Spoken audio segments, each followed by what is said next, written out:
నమస్కారం. కేనీ న్యూస్కి స్వాగతం. నకిలీ విత్తనాల విక్రయదారుల పట్ల కఠినంగా వ్యవహరించాలని బాన్స్వాడ ఎమ్మెల్యే పోచారం శ్రీనివాసరెడ్డి అన్నారు. అవసరమైతే పీడీ యాక్ట్ కింద కేసులు నమోదు చేసి దుకాణాలు సీజ్ చేయాలని చెప్పారు.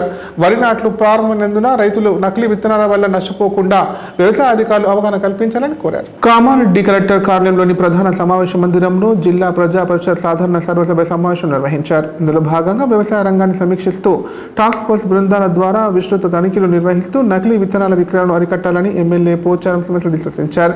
రైతులకు అవసరమైన పచ్చిరొట్ట విత్తనాలు సరిపడా అందించాలని సూచించగా ఇప్పటి వరకు 4,600 క్వింటాల జిలుగు, 1,347 క్వింటాల జనుము విత్తనాలు అందజేశామని, అదనపు కేటాయింపునకు ప్రతిపాదనలు పంపామని కలెక్టర్ జితేష్ విపాటిల్ తెలిపారు.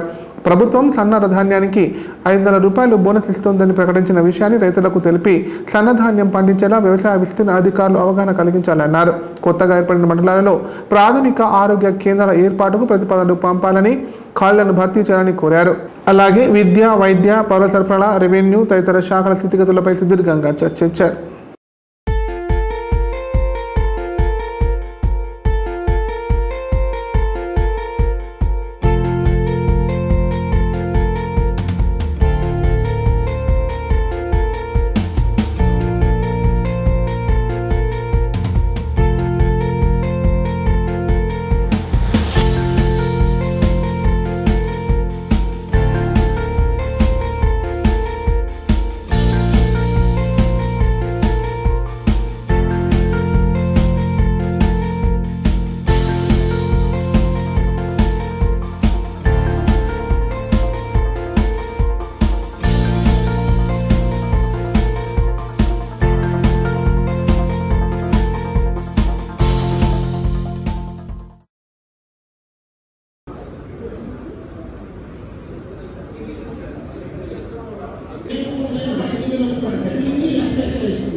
ఇష్యూ చేశారన్నారు కదా, దాన్ని బట్టి చూస్తారండి.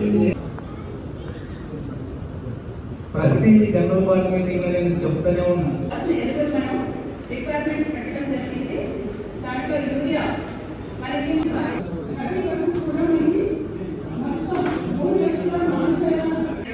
ఎకరాలు ఉండగా లాస్ట్ ఇయర్ మనకి వాస్తవిస్తే 5,76,50,000 అలాగే గత యాసంగిలో 36.76%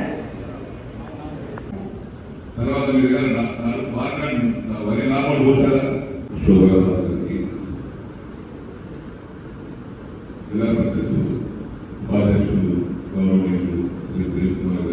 అవకాశం ఉంటుంది సార్. ఒక్కసారి ఆధార్ కార్డు ఇవ్వండి, దాన్ని బట్టి కావాలని ప్రతిపాదించడం జరిగింది.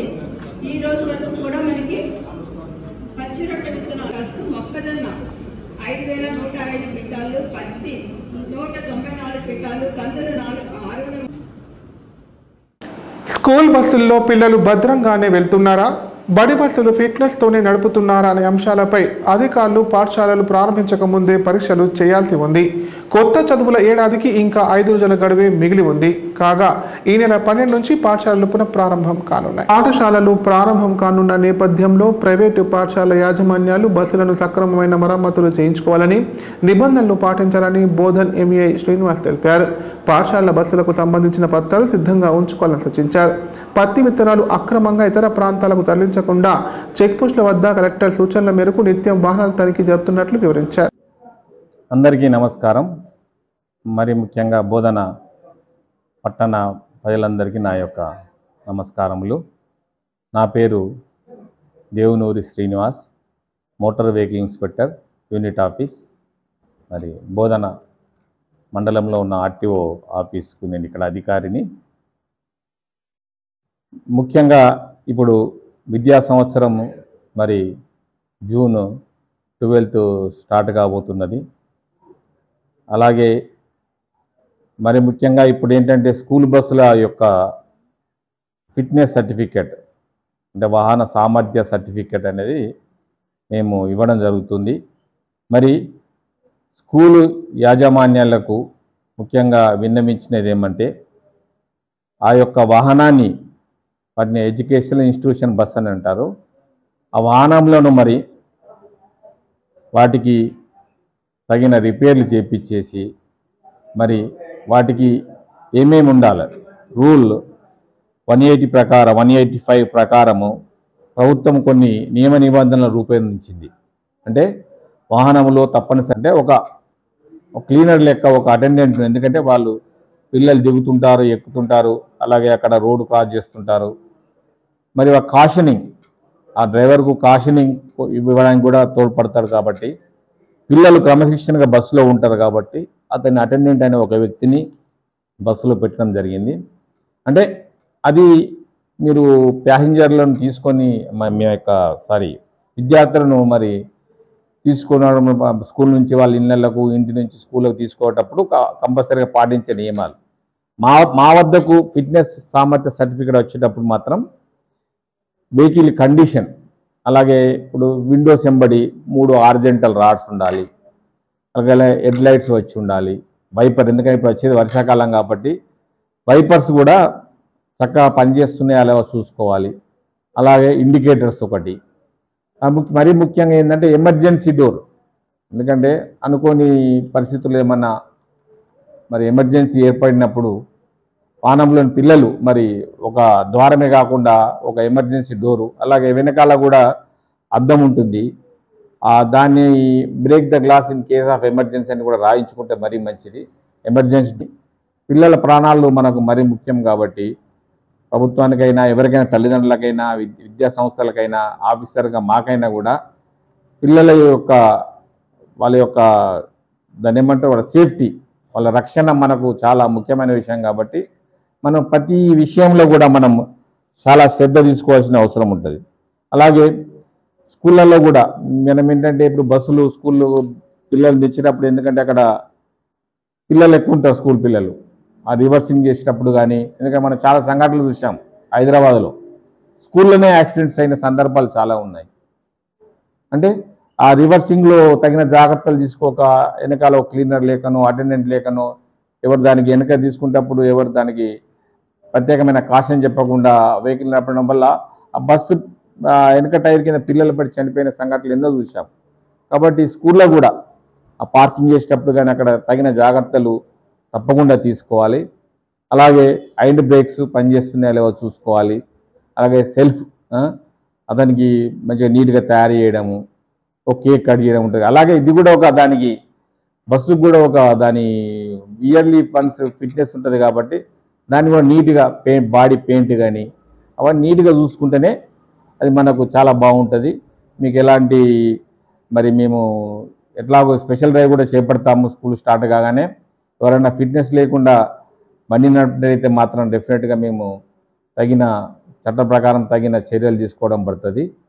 కాబట్టి చూడండి మీరు, అంటే ప్రమాదాలు మనకు ప్రతి సంవత్సరము మన దేశంలో చూసుకున్నట్టయితే 150,000 మంది మరి రోడ్డు ప్రమాదాల్లో చనిపోతున్నారు.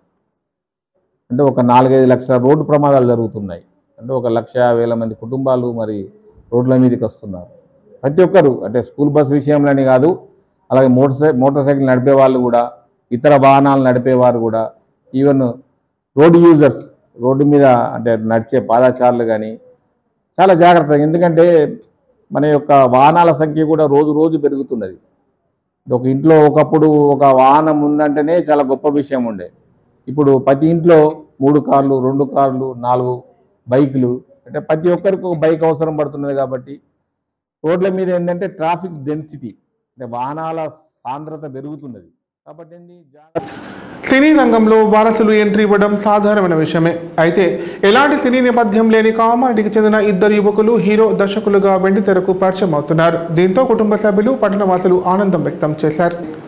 కామారెడ్డి జిల్లా కేంద్రానికి చెందిన బొంపల్లి కుటుంబం నుండి ఓసీ సినిమా ద్వారా ఇద్దరు సోదరులు హీరో డైరెక్టర్లుగా పరిచయం అవుతున్నారు. దీంతో బొంపల్లి కుటుంబ సభ్యులు ఆనందం వ్యక్తం చేశారు. విష్ణుబాబు దర్శకత్వంలో హరీష్ బాబు హీరోగా నటించిన ఓసీ చిత్రం విజయవంతం కావాలని ఆకాంక్షించారు. నూతనంగా సినీ ఫీల్డ్కు వచ్చే వాళ్ళ కష్టాలు ఏ విధంగా ఉంటాయన్నదే ఓసీ సినిమా కథనమని కుటుంబ సభ్యులు తెలిపారు. కామెడీ, ఫైట్స్, సెంటిమెంట్స్ తదితర సన్నివేశాల్లో హీరోయిన్, ఇతర నటీనటులు అద్భుతంగా నటించారన్నారు. కామారెడ్డి జిల్లా ప్రజలు డైరెక్టర్ విష్ణుబాబు, హీరో హరీష్ బాబును ఆశీర్వదించాలని కోరారు.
ఓసీ మూవీ ఇది రీల్ కాదు, రియల్.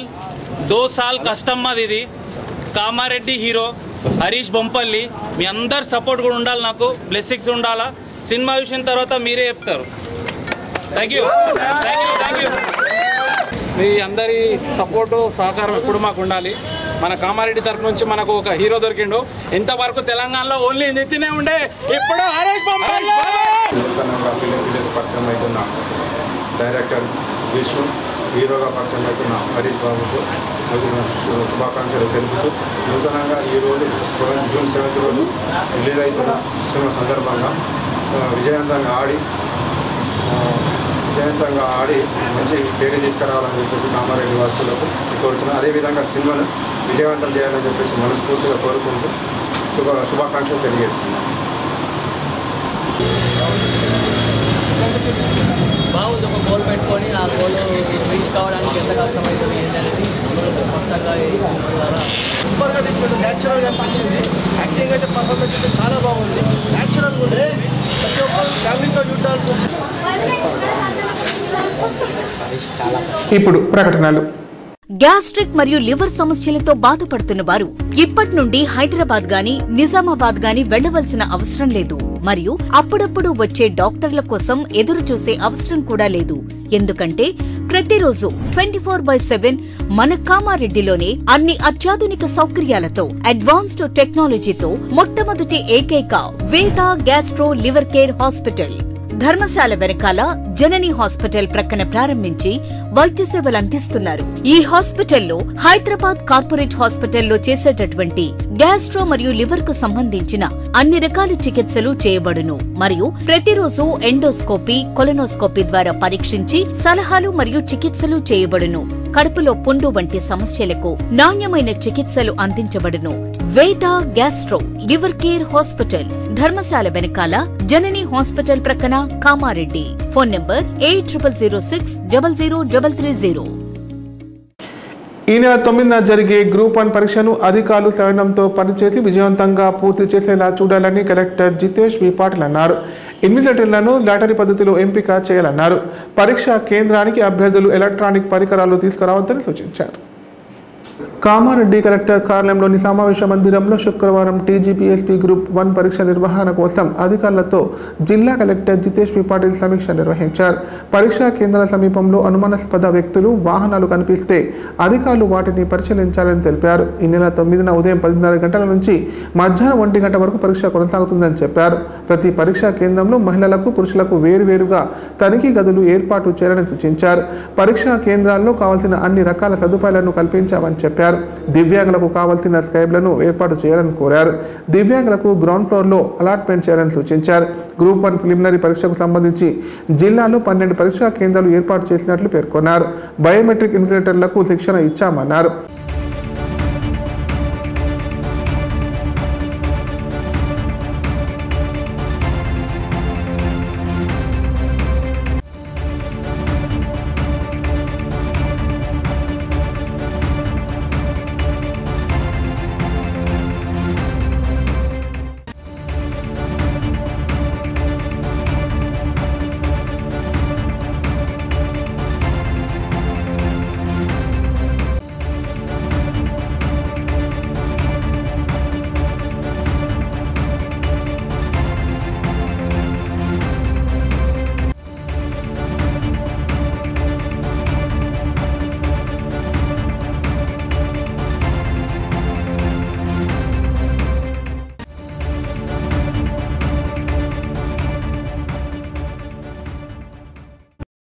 ఎర్గట్ల మండలం తలపాకల్ గ్రామంలోని రామాలయంలో మృగశిర కార్తె సందర్భంగా అర్చకులు ప్రత్యేక పూజా కార్యక్రమాలు చేపట్టారు. అలాగే సామూహిక శ్రీ సత్యనారాయణ స్వామి వ్రతాలు నిర్వహించారు. అనంతరం భక్తులకు తీర్థ ప్రసాదాలు వితరణ చేశారు. మృగశిర కార్తె సందర్భంగా నిజామాబాద్ జిల్లా ఎర్గట్ల మండలం తలపాకల్ గ్రామంలోని శ్రీ రామాలయంలో వేద పండితుల ఆధ్వర్యంలో ప్రత్యేక పూజా కార్యక్రమాలు చేపట్టారు. అలాగే సామూహిక శ్రీ సత్యనారాయణ స్వామి వ్రతాలు నిర్వహించారు. ఈ సందర్భంగా ఆలయ అర్చకులు మాట్లాడుతూ ప్రతి శుక్రవారం ఆలయానికి భక్తుల రద్దీ పెరుగుతోందని చెప్పారు.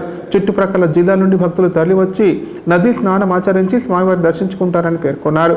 నేడు మృగశిర కార్తె సందర్భంగా భక్తులు అధిక సంఖ్యలో తరలివచ్చి స్వామివారిని దర్శించుకున్నారని, అలాగే సామూహిక సత్యనారాయణ వ్రతాలు నిర్వహించి మొక్కులు చెల్లించుకున్నారని చెప్పారు.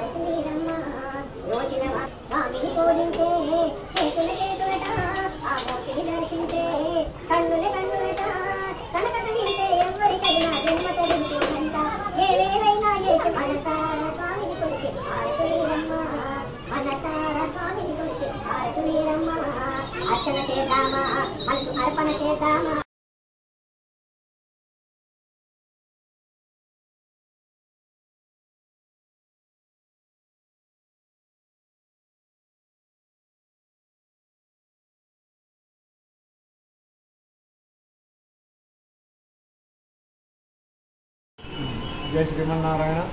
ఈరోజు తలపాకల్ గోదావరి లోపల భక్తులు సత్యనారాయణ దృశ్యాలు. ఈరోజు స్వామివారి యొక్క మృగశిర కార్తె సందర్భంగా భక్తులు కూడా గోదావరి తీరం లోపల సత్యనారాయణ దృశ్యాలు ప్రసాదాలు చేసి భక్తులు పాల్గొని ఈ స్నా పూజలో పాల్గొని అనే విశేషమైన స్వామి యొక్క కృపా కటాక్షిస్తున్నారు. జై శ్రీమన్నారాయణ.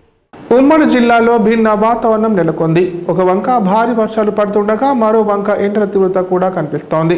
కొన్ని ప్రాంతాల్లో 40 డిగ్రీలకు పైగా ఉష్ణోగ్రత నమోదైంది. పలు ప్రాంతాల్లో పొడి వాతావరణం వల్ల ఈ పరిస్థితి తలెత్తినట్లు భారత వాతావరణ శాఖ అంచనా వేస్తోంది. ఉమ్మడి నిజామాబాద్ జిల్లా వ్యాప్తంగా భిన్న వాతావరణం నెలకొంది. ఉదయం నుంచి మధ్యాహ్నం 3 గంటల వరకు ఎండ ఠారెత్తిస్తోంది. ఆ తర్వాత ఒక్కసారిగా వాతావరణం మారిపోయి భారీ వర్షం కురుస్తోంది. వాతావరణం పూర్తిగా చల్లబడడంతో జనం ఉపశమనం పొందుతున్నారు. భారీ వర్షానికి జనజీవనానికి స్వల్ప అంతరాయం ఏర్పడింది. జిల్లాతో పాటు పలు మండలాల్లో ఒక మోస్తారు నుంచి భారీ వర్షం కురిసింది. కాగా నైరుతి రుతుపవనాలు కేరళను తాకాయని ఇటీవల ప్రకటించిన వాతావరణ శాఖ ఇప్పుడు అనుకున్న తేదీ కన్నా ముందే పలు ప్రాంతాల్లోకి ప్రవేశిస్తాయని తెలిపింది. ప్రస్తుతం పరిస్థితులు అలానే కనిపిస్తున్నాయని వెల్లడించింది.